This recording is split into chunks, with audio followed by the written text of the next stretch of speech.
Okay, let's see.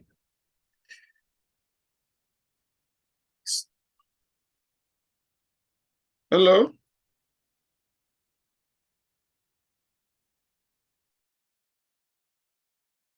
Hello, listen, how are you?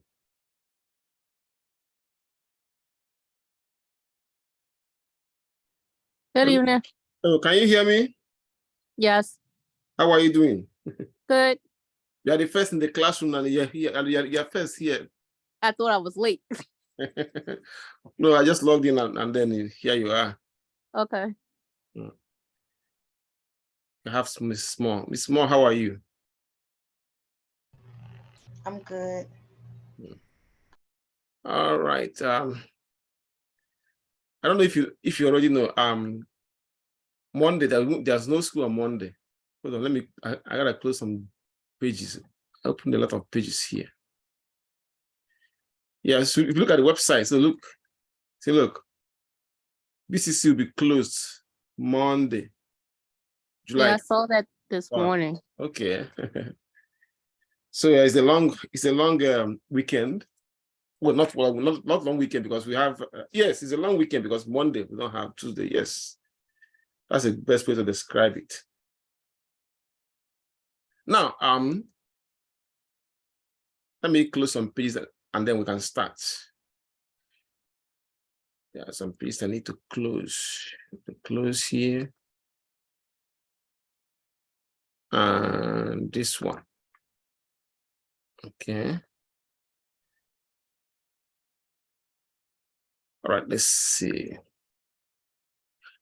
So tonight we'll begin from the topic management by objectives. Let me see. Some of them have not. I want to send a message so that the rest of the class will join in. Give me 1 minute.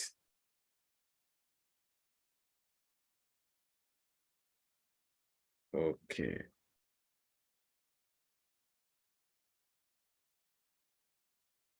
Just 1 minute.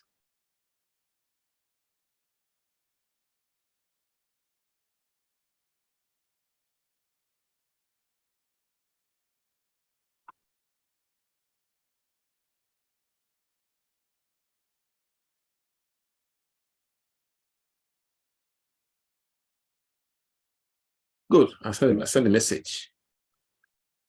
So management by objective.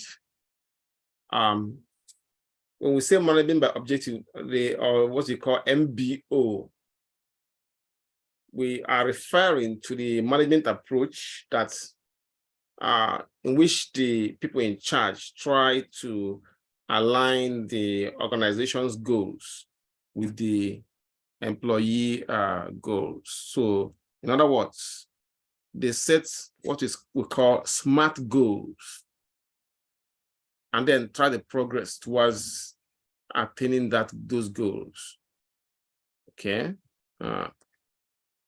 So when I say SMART goals, SMART is the acronym for specific, measurable, achievable, relevant, and time-bound goals. I've described this in the previous class. So this type of management strategy was popularized by Peter Drucker, who is a management guru and author as well. He popularized it in his book, The Practice of Management. So according to him, management by objective will help any organization for that matter, to improve performance. So this they can do by aligning the individual goals of the organization with the and improving employees, basically sensitizing them to towards partaking in achieving that goal.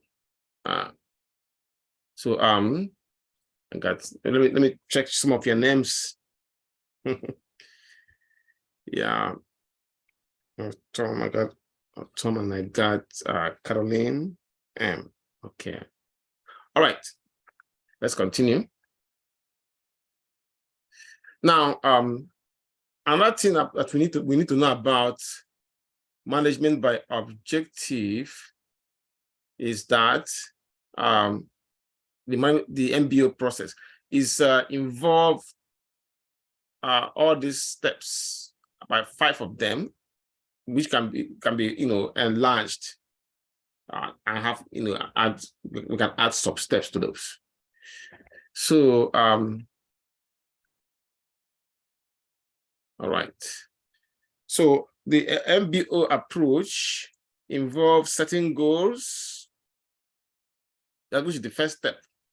And that goal we call the SMART goal.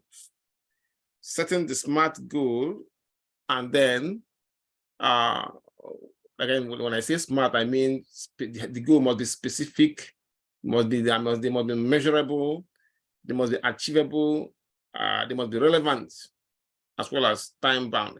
Then find a way to communicate those goals to the employees. So by communicating that goals, the employees will understand what is expected of them, and also they will see how their work contributes to the overall success of that company or organization, or even a government agency. Now, having set the goals and having communicated the goals to the employees, next thing is to develop the action plans. So in this action plan, management will detail the steps that need to be taken and the resources that are needed for achieving that goal. Please, if you have a question, ask me in the class. I'm here to answer the question. Unfortunately, I will not be able to answer through the chat medium. So track progress. Tracking progress is one of them. The progress towards the goal should be tracked regularly to see if you are making, how the company is doing. And by tracking progress, management can identify any problem or challenges. And then if it is necessary, they can make the required adjustments. The next thing is to evaluate progress, performance. Almost everybody gets evaluated these days. The professor evaluates the student evaluate the professor. At job, you get evaluations. Now, there are some evaluations that are not formal. Like when you buy, when you receive a service from maybe, let's say, Comcast, a cable company, or your telephone company, they always ask you, or even if you use some certain websites, they send you a questionnaire asking you, certain questions to evaluate them. Basically, that's what they're asking you to do, to evaluate them by answering those questions in the questionnaire. So next is how do we use the MBO? Well, like I said at the beginning, it really helps companies to achieve their goals if it is implemented the right way. Now, it has been used by a variety of organizations like General Electric, IBM, and Coca-Cola. So the benefits are, significant. For instance, it's increased employee motivation and engagement in the organization where they are used, where the approach, the model is practiced, and it improves communication and coordination as well. And because it is more focused, it is also more focused on the efficient use of resources. Then that means that the organization can conserve resources and good resource management. Now that we make sure that whenever in the process of achieving that goal, they do not lack any necessary input that they needed. Now, of course, by following all these steps we mentioned a few minutes ago, it is obvious that the company will have an enhanced decision-making and also with good decision making comes increased productivity and accountability as well. So in general, MBO can, as a tool, as a management tool, can help organizations to improve their performance. But don't forget that MBO is not the silver bullet that kills, or I would say this, the magic pill that cures everything. It's just one of the tools of management that help to ensure that the company is running smoothly and it's making money by achieving their goals. Any question to what I have said so far? Any question, please ask if you have. Any question? Okay, good. Now let's look at some of the case studies I mentioned. Some real life General Electric have used MBO to set goals in the past, especially goals for what they need, what they require from each employee. The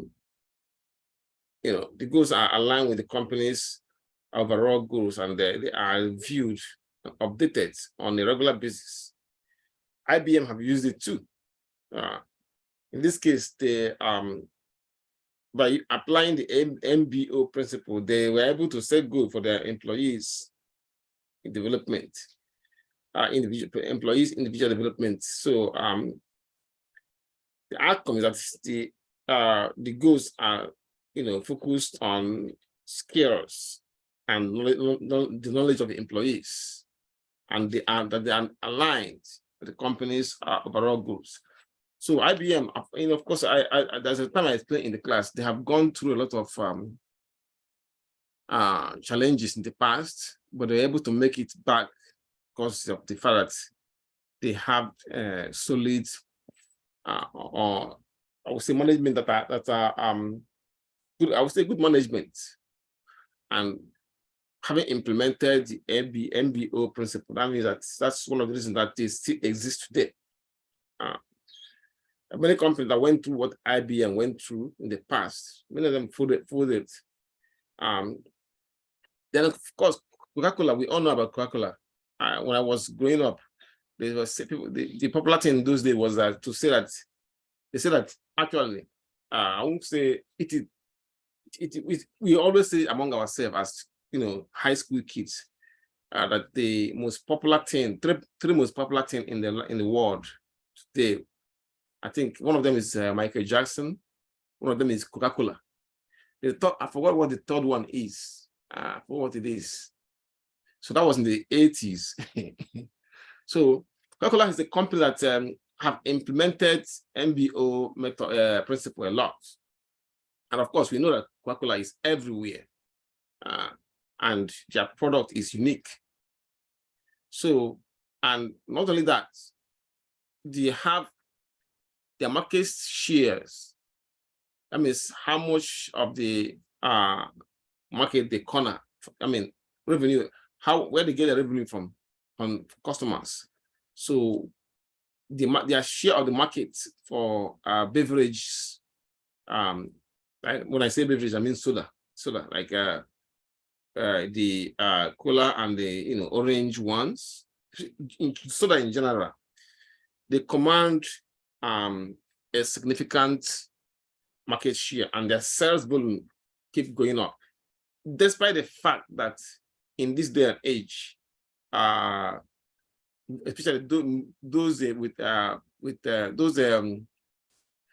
the health authorities, agencies like CDC, Diabetic Association, and so on and so forth, have continued to demonize the soda industry.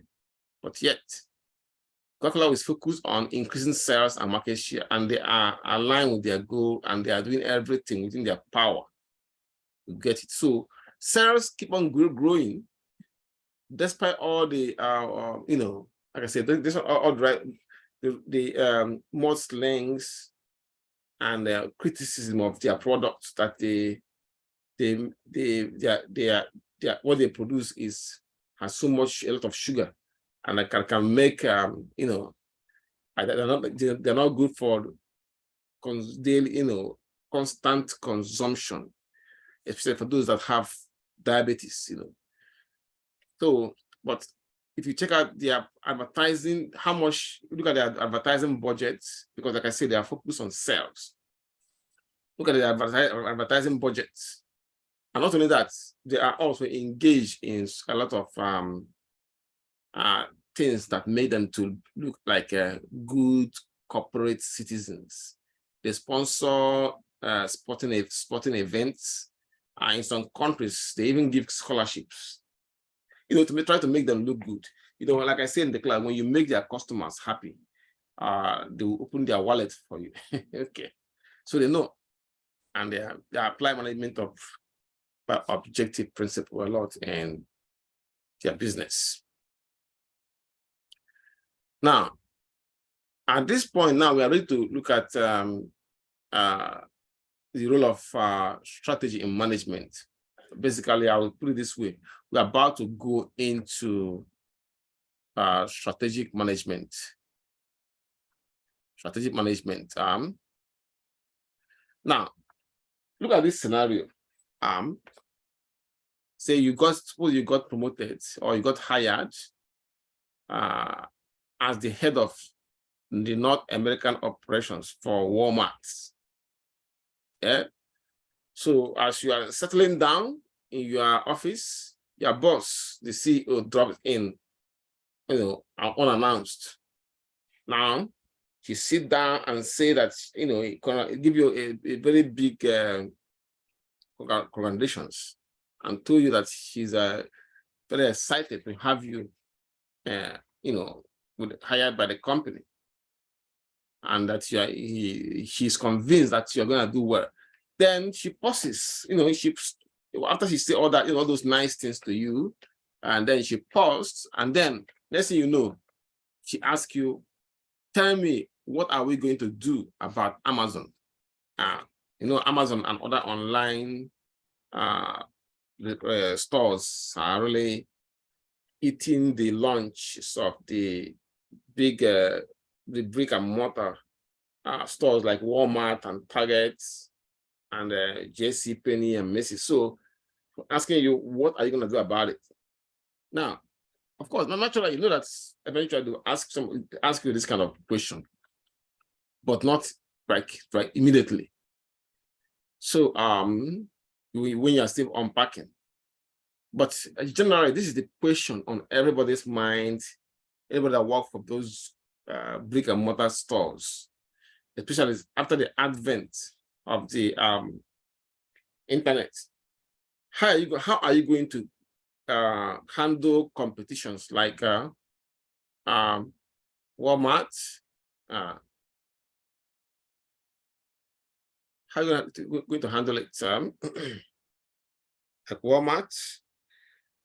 Sorry, competition from Amazon and other online stores. How are you going to do that? Next one is, given the political, social, and competitive environment, what strategy can you use to make sure that you made a company to maintain a competitive edge? With Walmart, with Amazon. So that leads us to strategic management. So under strategic management, what we are doing is, or what management is doing, is to formulate, implement, and evaluate strategies to achieve the goals or the objectives. So strategic management in that case involved analyzing the external and internal environment, setting goals, making strategic decisions, and not only that, aligning those decisions with the resources you have. So in other words, you align the resources to effectively navigate challenges, and then take advantage of good opportunity that shows up, and then gain competitive edge. So that's what we do in strategic management. You formulate strategy, you implement the strategy, and then you evaluate the strategy. So when we say strategy, we are referring to how, I mean, in the light of business, we're referring to how a firm can achieve long-term success. I mean, strategy can mean anything, but when viewed in the light of management, it means how a firm can achieve a long-term success. So that means a firm that wants to attain that kind of success, we always ask themselves, itself, why do customers consistently choose to buy one product or service or another? I mean, we're trying to get the attention of the customers. Why are they choosing a particular product or service? And those kind of product or service, if you can do something to have them as well, so you can also corner some cash flow to their side. Then strategy helps us to understand why some companies succeed and others fail. It might not is one strategy might work for a company, and that same strategy will not work for another company. Then so in strategy management, we integrate all the functions and activities in an organization into a coherent whole. Now we can now take a look at a firm strategy. So again, like I explained a few minutes ago, the strategy means how a firm will achieve long-term success, what they use, the tool they use, the method they use to achieve that success. So in other words, when we determine the strategies is a critical decision for management, because it involves a significant commitment of resources once initiated, and it is very difficult to and costly to change. Now, this applied not only to business, it applied to governmental agencies as well. Now, let me use an example with the government agency you have. Now, that use the wrong strategy, and then as we speak, they are facing a lot of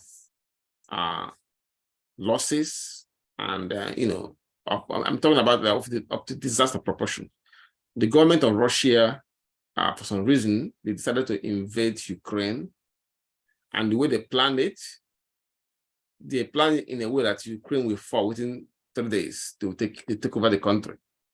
Now, the strategy they used was they moved in with from the air, land, and sea, and then they sent paratroopers to execute the president of Ukraine and the family, and But while they are preparing their strategy, they are not. They did not scan the external environment to see what Ukraine have for them. They're only thinking of what they have, what they can do. But they never plan for or scan the Ukrainian government to see, if they can actually achieve that goal. So they didn't do that very well. So those first, they did not achieve their aim within the first week. The paratroopers they sent to execute the president and the family, everything, the Ukrainian soldiers instead killed those paratroopers. Then, as we know today, Russia have not even achieved that. They have incurred immense loss of personnel, loss of weapons, and they underestimated the resistance that Ukrainian army will give them. They also underestimated the kind of support the Ukraine was receiving from other countries. They underestimated the Ukrainian president, thinking that he's just a comedian who became president. They forgot that he was a trained lawyer. He went to college and have a degree in law, even though he was a comedian. So he was a good leader and was able to convince the whole world to be on his side. So the way the Russian government planned it, Russia was the country that they supply all the gas that Europe use. So they never imagined that Europe they believe that if Europe make any noise, they will threaten them with cutting off the gas supply. Well, Europe decided to stop buying gas from Russia. You see? So they didn't plan everything because they are used to going into a country, committing all kind of atrocities and living without being the highest thing they get from the NATO or from European Union is just a slap in the wrist.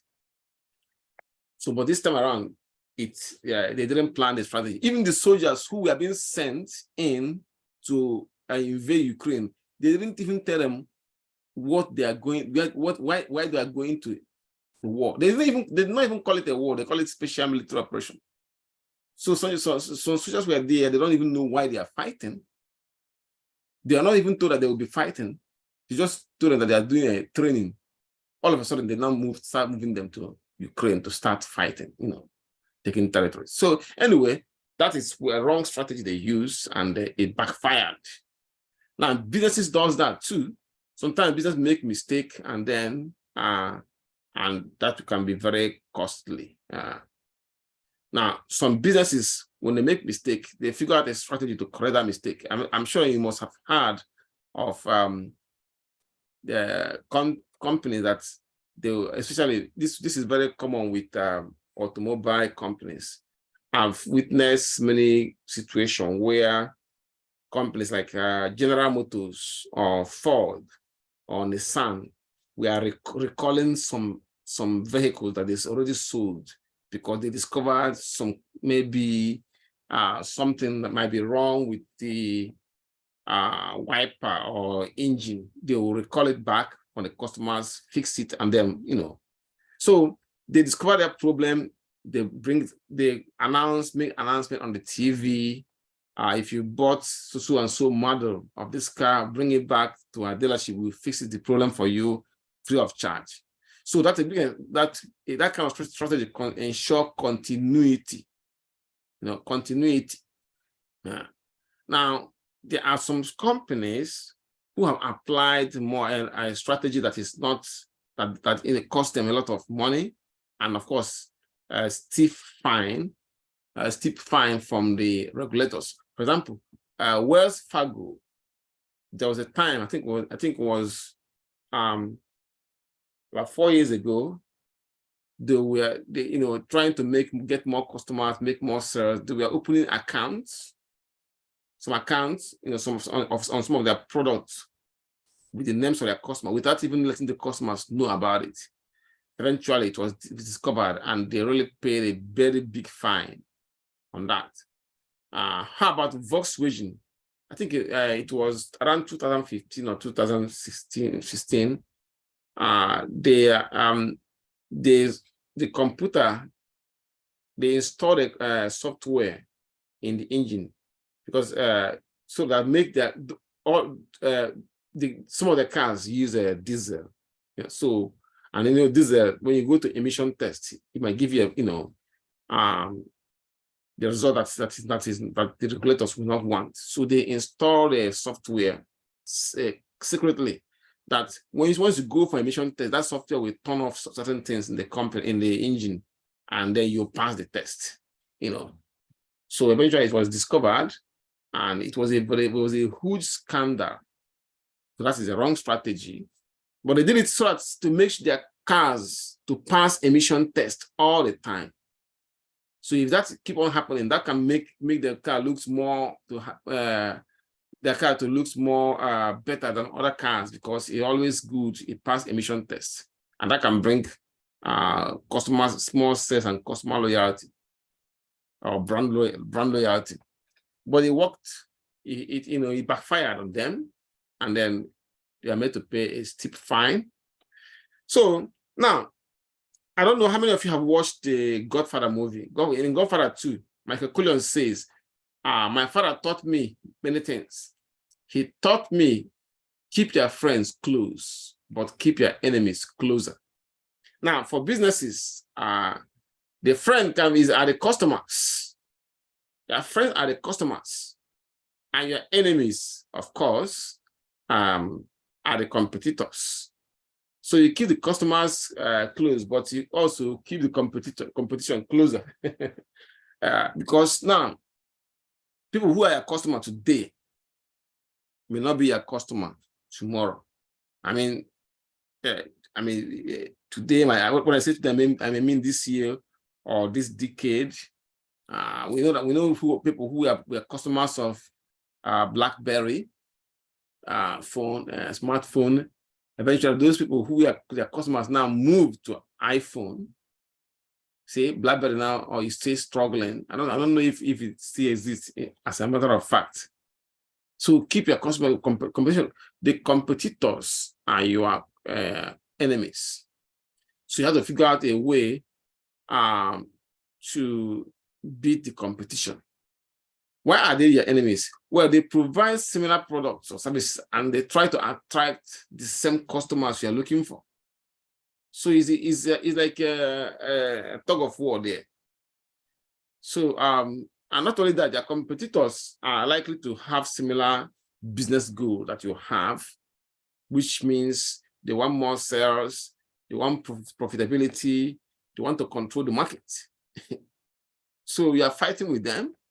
So in other words, succeeding will involve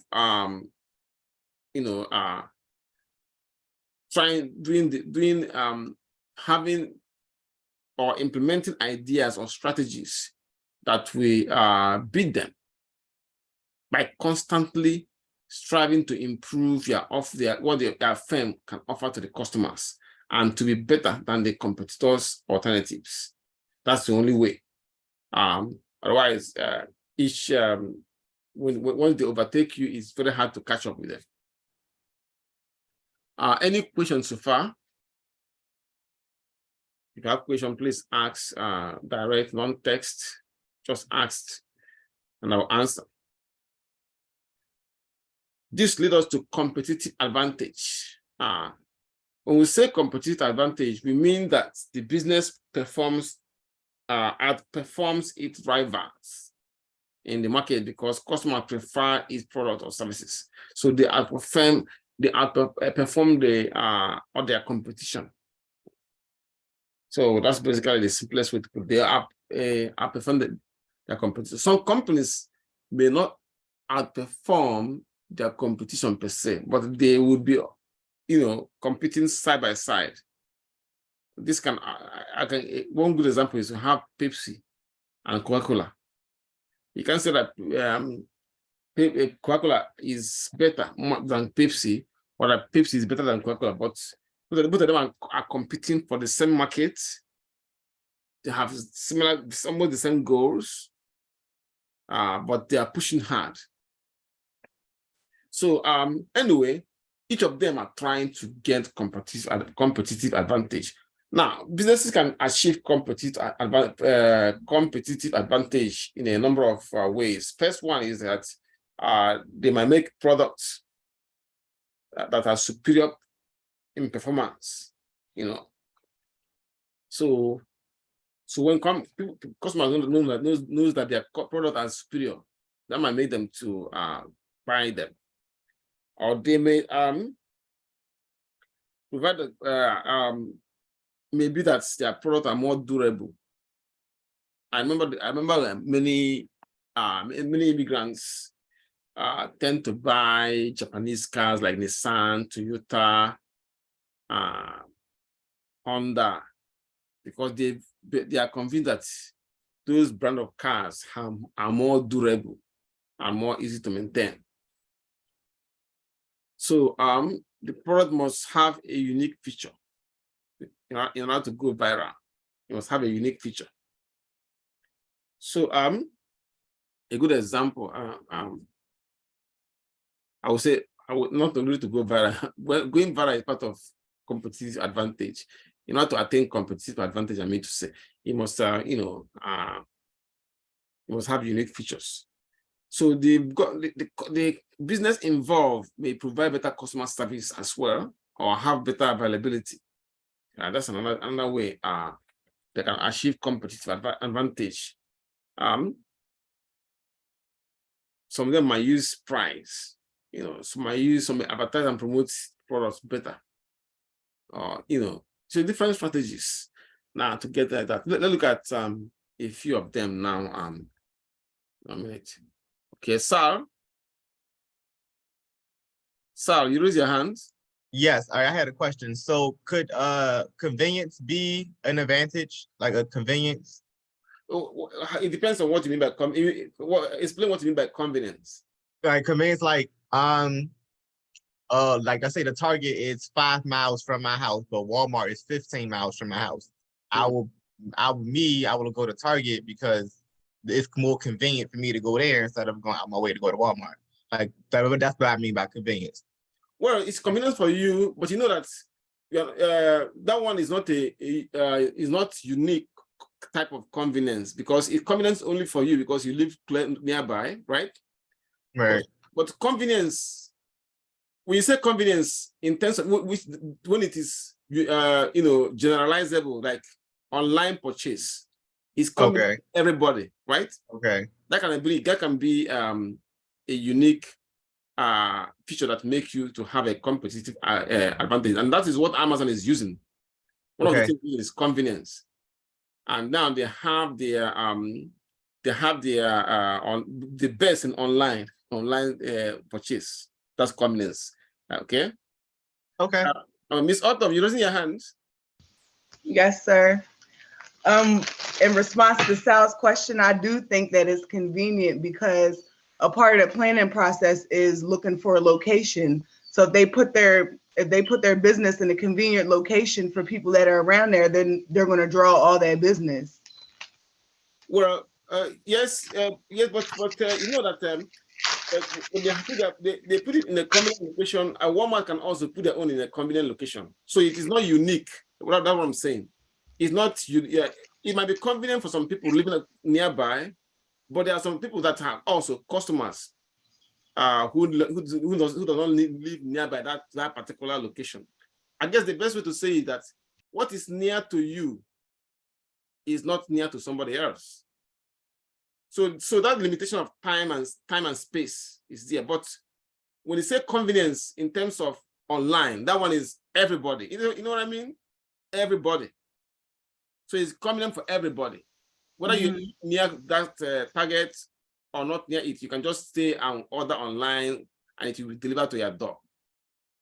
So locational advantage can be in terms of you can say that a company has a locational if it is let's say that let me see what the best example I can use now.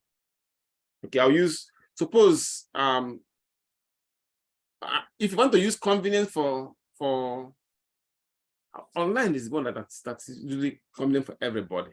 Yeah, but if the another way you can use convenience is this: if that company have many branches, like I don't know, I would say Royal Farms in Baltimore, they have gas stations all over the place. That is similar to what Sarah said too. So it might be convenient for some people, it might not be convenient for everybody. But see, even if you can choose that branch location, which is nearby where you live, as one of the unique advantage, but not like that. Some people might live close to it, some people might not live close to it. that's my thing. Can you explain again what why you are convinced about that locational convenience, Miss Autumn? You said, why am I convinced about the location and the convenience? Yes. I mean, like I said, for the people that live around there, it is real convenient. And then like how you said about Royal Farms, yeah, they do have multiple locations. And even if somebody doesn't live near one, for the ones that do, say if they're out or they like the chicken from Royal Farms or anything, they might choose the Royal Farms next to a Sunoco. I mean, opposed to a Sunoco that, you know how you drive past gas stations and there's multiple ones next to each other. Yeah. Because they're used to going there or they like it or whatever reason, they might choose the Royal Farms all the time, even if they move and it's not close to them. They just know in their head, like, all right, I know Royal Farms has their good chicken if they like the chicken, the fries, the potato wedges, or whatever it is they like about it. And what if their gas prices are good? they're always going to choose that because in their mind they live next to it and that's what they're used to. Okay, I think you have a point there. Two more people are raising their hands, but it didn't show their names. Yeah, please identify yourself. Two more people raised their hands, but it didn't show their names. Hello. Oh, sorry, it's me, Caroline. Oh, okay, Miss Caroline, go ahead. Yeah, so I just want to add that like an example of convenience or like a strategy would be like between like Wawa and other gas stations. Wawa offers free gas, free air for tires, whereas almost all the other gas stations you have to pay for the air. So it's like an example. Like you don't. So convenience in the sense that you came in to buy gas, then you use the their air at the air time. pump to check your tire pressure, right? And at Wawa it's always free. I think Royal Farms is free too, but their gauges and stuff is always messed up. So like somebody like me, I might be closer to a Royal Farms, but I'll go to a Wawa because I need to put air in my tire, and I know I'm gonna be able to get that free air from Wawa. That one is financially convenience. Yeah. Okay. So three of you are talking about convenience. So we give the three examples. Sarah gave his own, Miss Autumn gave her own, then Miss Caroline. And another convenience, another one picture that relate to convenience. You can say I'm always always on the side of online when it comes to convenience. If you look at there are some restaurants, that I think they subscribe to DoorDash or some of these DoorDash and so I know two of them, but I remember Uber Eats. Grubhub, right? Yeah. Grubhub. So to make it convenient for their customers, they subscribe to those services so that customer can order anywhere and they will deliver it to you. That's another convenience. So convenience can be a unique advantage, of course, yes. Now, there are several other ways companies can create competitive advantage. The one that is very popular, first of all, one is convenience is good one. Another one is cost leadership. There's one that's called differentiation, location, which three of you mentioned. Location is also one of them. Then let's look at them one by one. Cost leadership. Walmart is very good at this one. Cost. So in this case, the business produce goods and services at a lower cost when compared to their competitors. It's one of the things that is holding Walmart today. They are more the costs. Things are not a big store. As big as it is, you can get things very cheap from Walmart. I'm not saying that you can get them as cheap as what you get in the dollar store, but you can get things that are more quality than the one you see on the dollar store, cheaper. Anyway, Walmart offer low prices than the competitors, and because it is very efficient in supply chain, it buys from different suppliers. And usually give the supplier their they say that you are producing this remote control and you are selling it for $5, for example, and you want to supply it to Walmart. Walmart can ask you, is it possible to make this so that you can sell it $3.50? And your profit margin may be less, but you are guaranteed sales. How are you going to do it? Maybe there are some features on this remote that people don't really need, really. It's a long, so you might have to remove them. The quality will stay the same, but some of those features that add to the price, you might want to, to make sure they have that guaranteed cash flow. So that's where, and they have people are suppliers all over the world. So they can, what Amazon achieved in online sales, Walmart achieved in supply chain.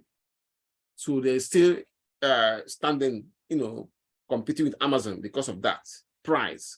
Customers are always conscious of what's the price they pay for the products. Now, Southwest Airlines did something similar, and they did it very well. Now, there are some airlines that came in. There's some discount airline that came in and tried to different models. Where Southwest Airlines might be charging $400 per trip, they might charge you $250, $300. But eventually, many of them have to go out of business. Some of them went out of business because they could not sustain that price. There's one that I forgot the name of that airline. They charge let's say that a trip to Las Vegas, round trip is $500. Let's say it's $500. This airline will charge you $300. I forgot the name, but no luggages. You only go with a handbag, carry on. No big luggages. It didn't work. It worked for a while, but it stopped working, and they closed down. They were bought by another airline. Their assets. Now, another one is differentiation, which means that the company involved offers a product or service that is unique or superior to the competitors. So with this, they can do through innovation, having a strong brand or superior quality. That let me use cologne on this. We have different kind of cologne, but there's a cologne that have really some companies that are able to made them stand out among the group.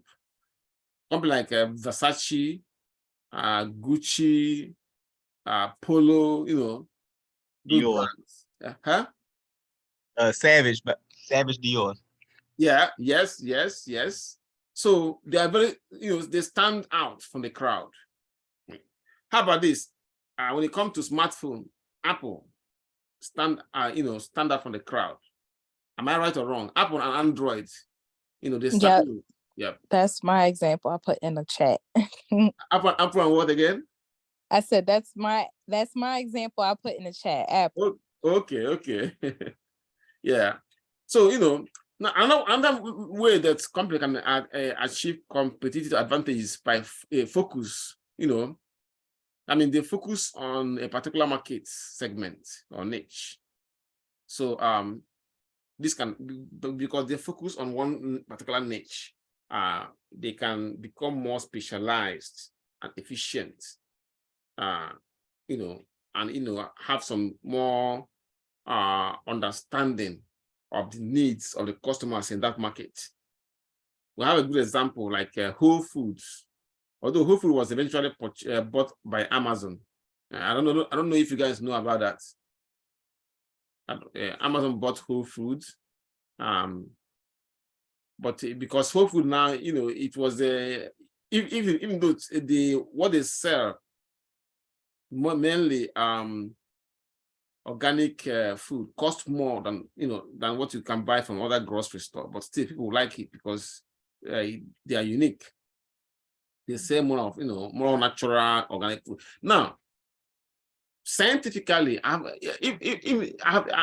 don't think that when it comes to the kind of nutrients we get from fresh vegetable, fresh fruits, and fresh carrots, etc.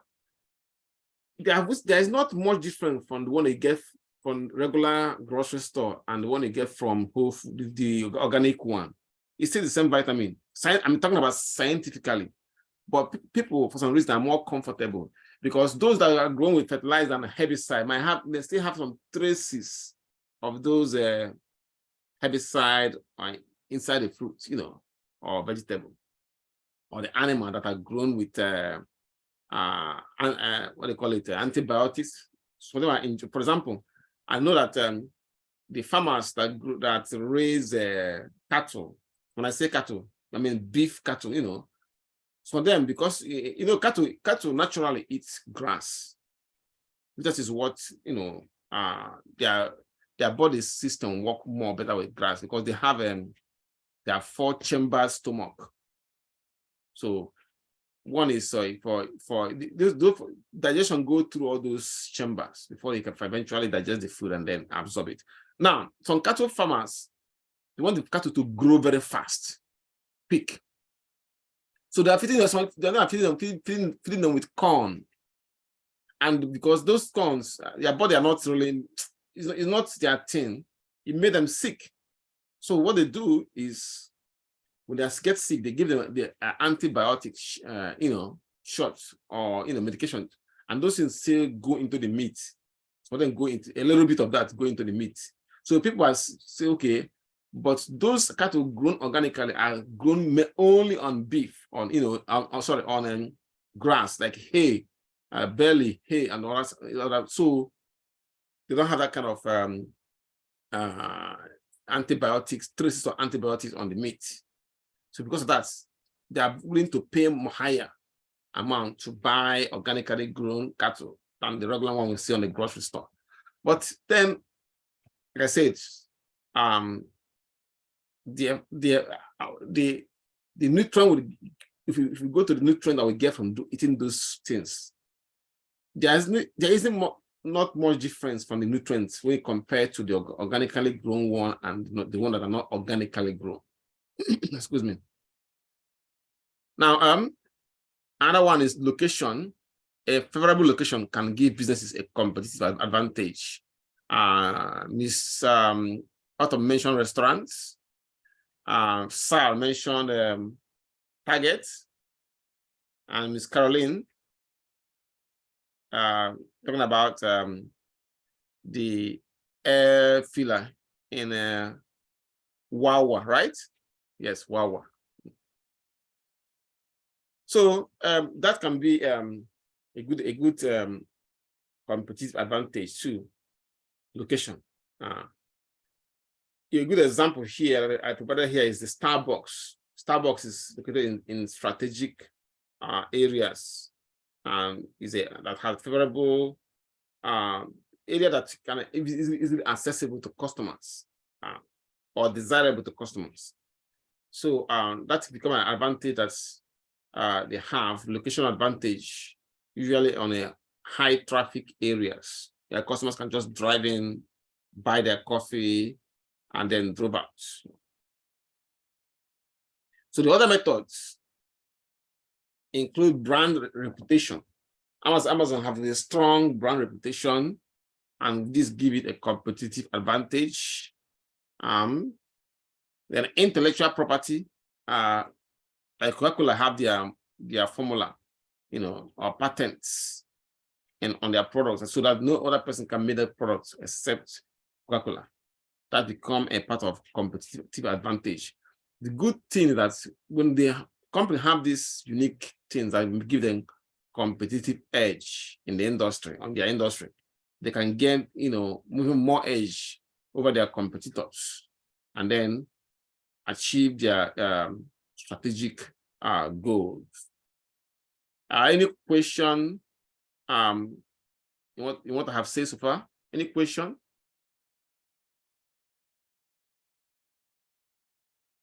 Okay, good.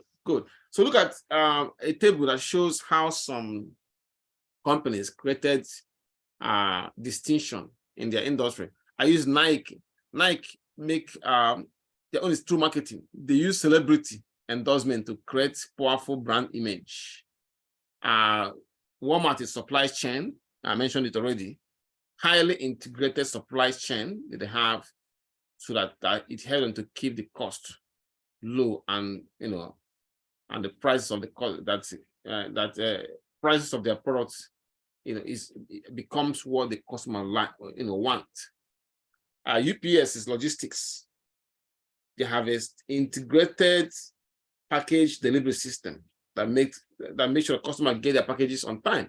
But see, the US postal service has something too, because there was the one experiment that was done. I think I saw it on the TV. Actually, it was, I think it was a holiday. I think it was Christmas coming up. they are comparing, because usually when Christmas is coming up, people buy gifts, to give. So they were saying, okay, tomorrow is the deadline for you to send a gift. If you want your cousin or mom, or I think it was Thanksgiving Day. It was Thanksgiving Day. No, not Thanksgiving Day, it's Christmas Day. If you want their cousin or mom or whoever to receive a gift by a day before the Christmas, today it will be a last day to send it. So one guy on the TV did an experiment. He bought 3 things and sent them to the same place. He sent one with US Postal Service, the parcel. Is a parcel. They sent one with UPS. They sent another one with FedEx. I think as a matter of fact, US Postal Service arrived there first, even though it cost lower than UPS and FedEx. So all of them have integrated, logistics. But the US Postal Service have been there forever. So it is, something that is really a significant achievement for UPS and FedEx to be able to, benchmark what they are doing, and they were able to. All the 3 gifts arrived that day, but US Postal Service own came first before FedEx and the UPS. Anyway, I think you get the point. Then Zara is rapid responsiveness. You quickly get the latest styles in shoes. Zara, of course, you guys know Zara is a clothes retailer.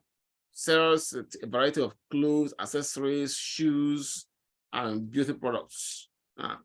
So that become their how they created their own distinction and competitive advantage, which lead us to value proposition.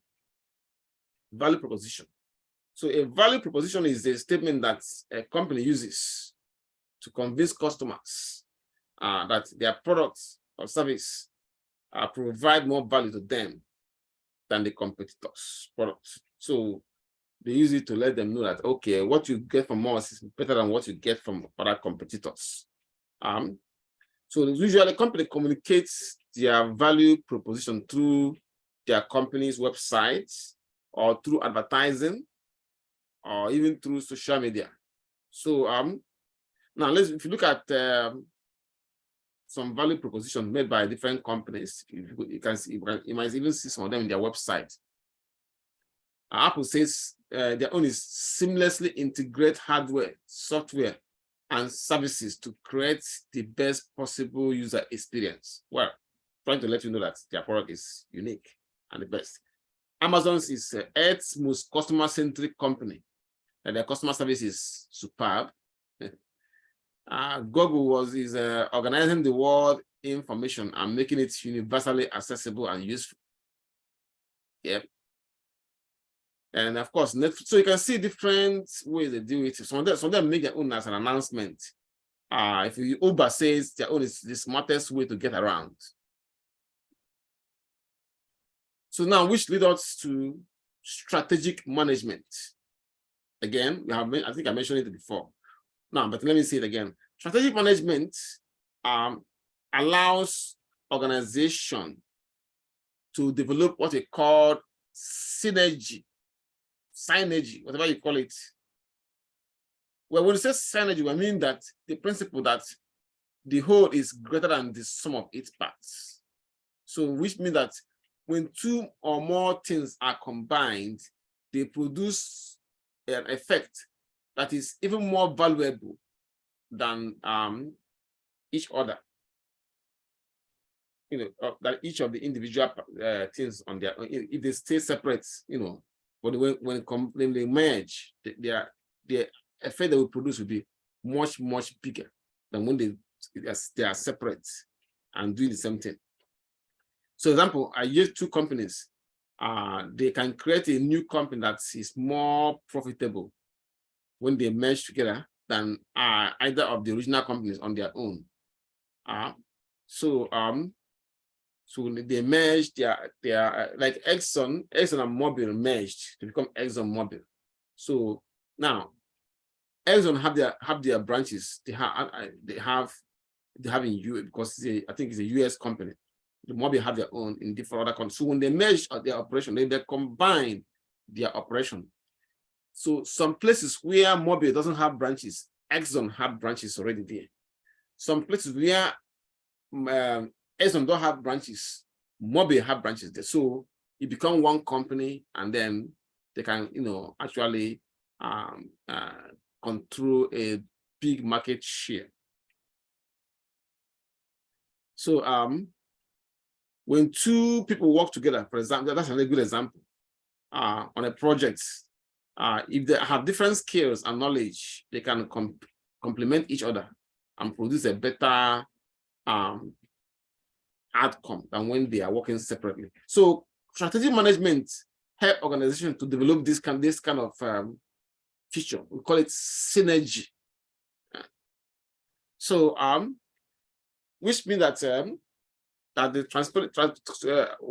a simplest way of saying it or another way of saying it that the concept of strategic management involves two broad functions.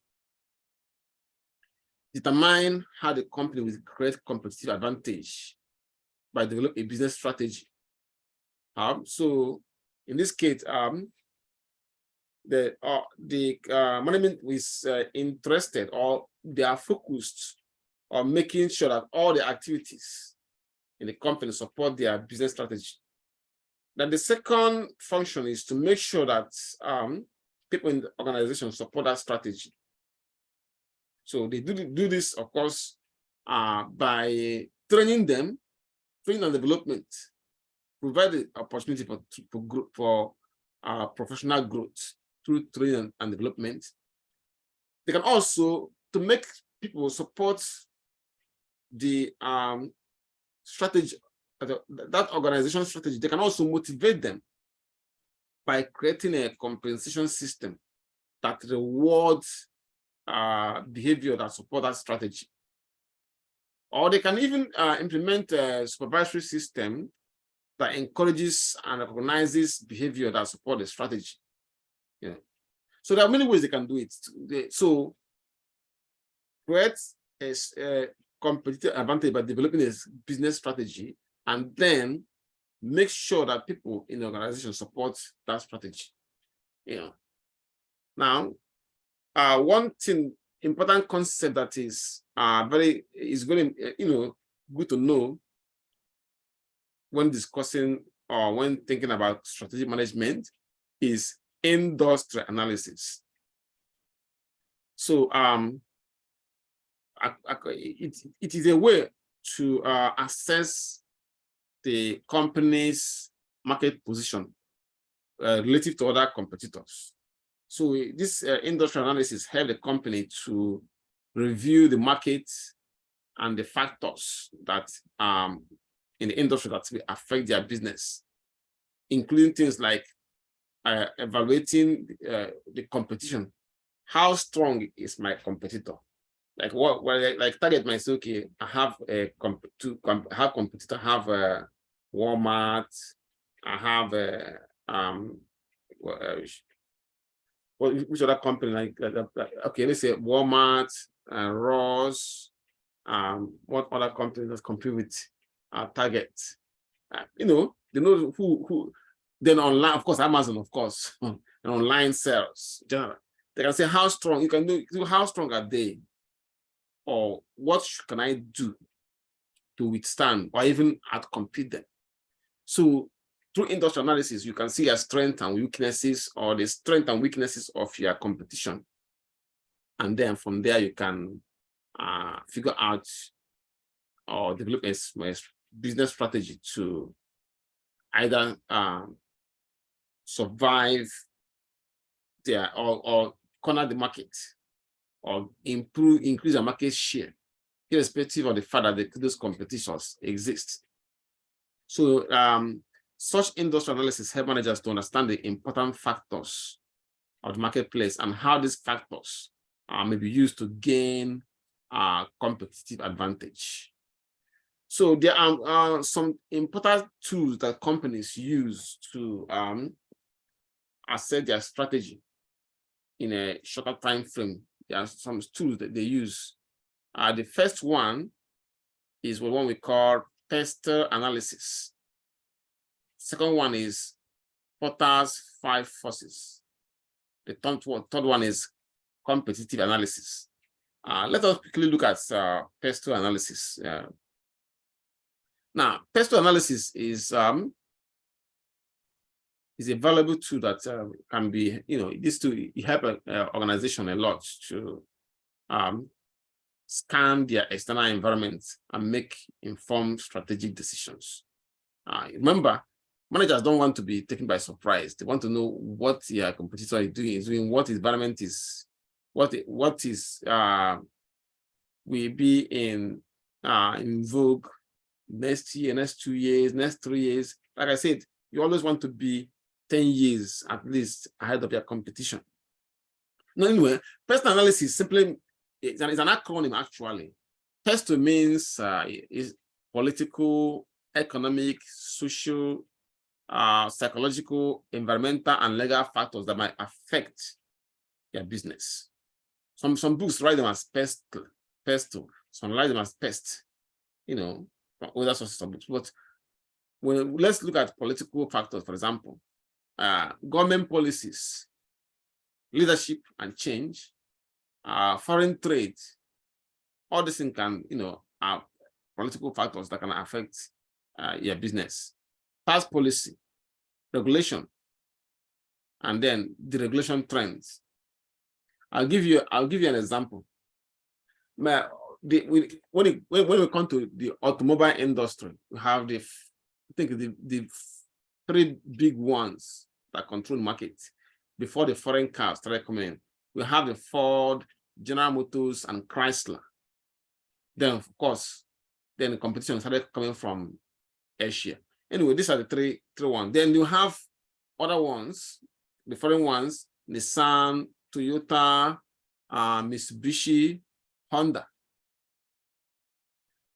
Now, all these cars that I mentioned now, they use gas, or some of them use diesel. Yeah. Oh, I didn't mention Mercedes-Benz. Now, in America and Europe, things are changing. People are becoming more green conscious. So basically, the regular car that we knew and grew up with are being demonized. That they pollute the environment, they will cause global heating, this and that, global warming, or whatever they call it. So these are the kind of things that the company will be thinking about. Biden administration is the patron saint. Biden is the patron saint of the green revolution. He wants all the cars to be using battery, or probably something that is not gas, by 2030 or some 2050. So any car manufacturing company that does not put that into consideration, that is not involved with research and development on how to gradually transition from gas-driven car to battery-driven car, might not be able to withstand the competition when we get to that 10 years or 20 years from now, And this is a good example. There are other examples about political. Now you have seen I think I forgot I think you guys mentioned that in a class. There was the one company that you see that people are suing them. There's a class action lawsuit against the company because I think it's a Johnson & Johnson, that the product they make was causing cancer, so people are suing them. See, these are the things that are political factors that can affect business. So companies are always thinking about, or good management should always be thinking about something like that, and how to maneuver to make sure that those factors did not affect your business. Then E stands for the economic factors, things like interest rates, inflation, unemployment, economic growth, and consumer spending. So when the economy is growing, unemployment is low, people are getting jobs. Of course, that means they're going to be business. More if you are in the grocery business, you know that one is a given. People buy. People have to eat. But there are some businesses whereby it depends on the ups and downs in the economy. But for example, those in the hospitality industry, like hotels, Airbnb, airlines, entertainment centers. So that kind of business, if the company is going into a recession, they are the first to got hit, because you have to think about how to feed your family and pay a bill before you think about going on a cruise. So those such business good if that kind of business have good management, you're monitoring the economic situation. If the country is going to a recession, or the unemployment is high, you might have to wind down your activities. So if there's a big project you want to do now, but the economy is going down, you might want to put the project on hold until the economy bounces back, instead of investing so much on it, and then there was no patronage, and that money will be gone. Then social factors, things like demographics, culture, values, attitudes, and so on and so forth. And these are all affect business. Then technology. I use the internet a lot on this. One of the things that killed the publishing and newspaper industry is technology. Before the internet came, to read news, you had to buy the newspaper, or the TV, or whatever it is. So when the internet came out, they didn't adopt it. Did not adopt it fast. It wasn't. Nobody can imagine that time. Not everybody even have computer that time. So nobody can even it was. I don't really blame them that much, because in the 1995, 96, 97, it is really hard for a newspaper company to imagine that anybody who wants to read paper will go and log into the internet on the computer and start reading. Because first of all, not everybody have computer those days. Secondly, not every computer they have internet, and not everybody can even afford to pay for the internet every month.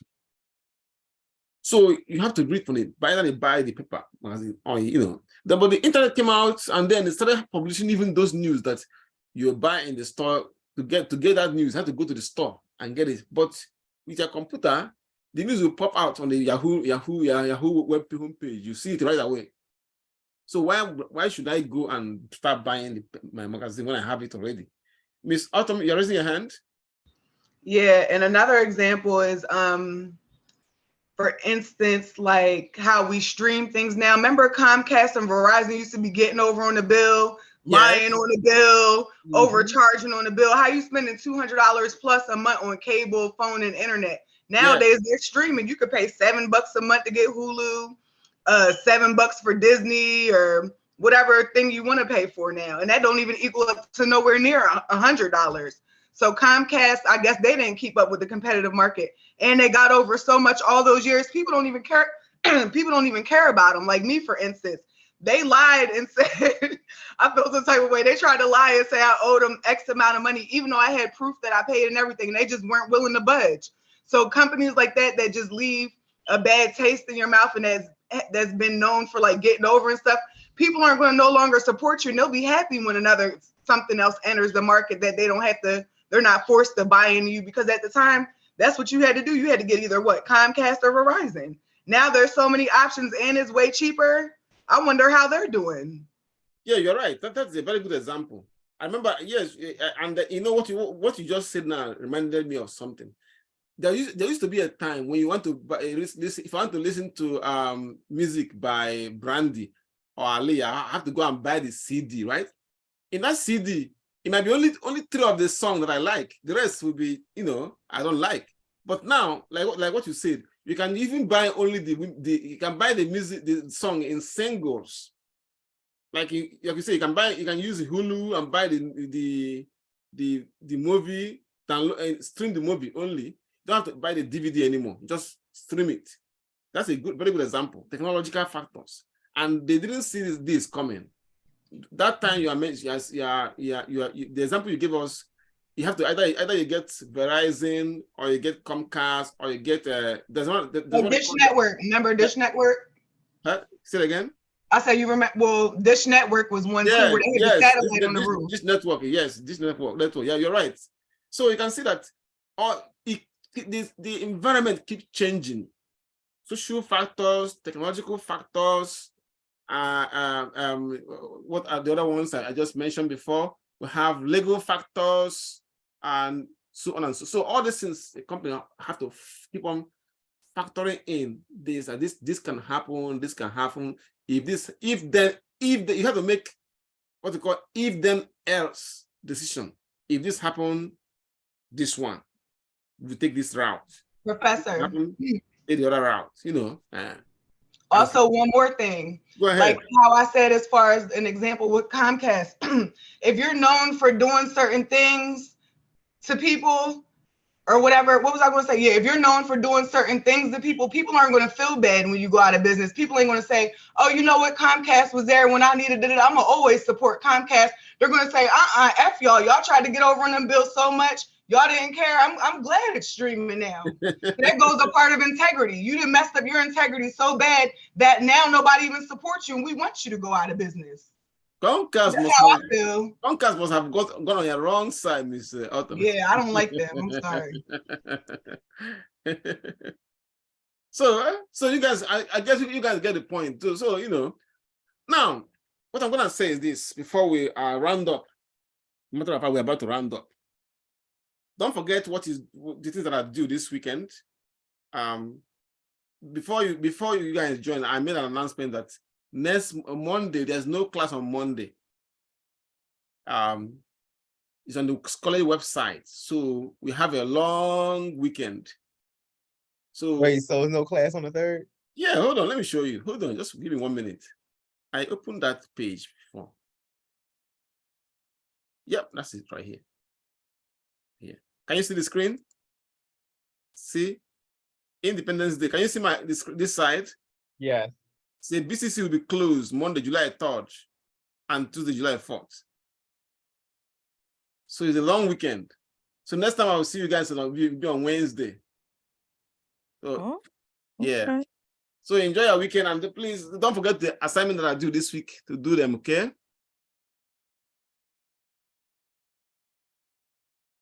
And I will see you next week. Yep. All right. Have a nice weekend. All right. Thank you. Have a good one. All right. Have a good one. Bye. Bye. Bye. Good night. Bye. Yeah.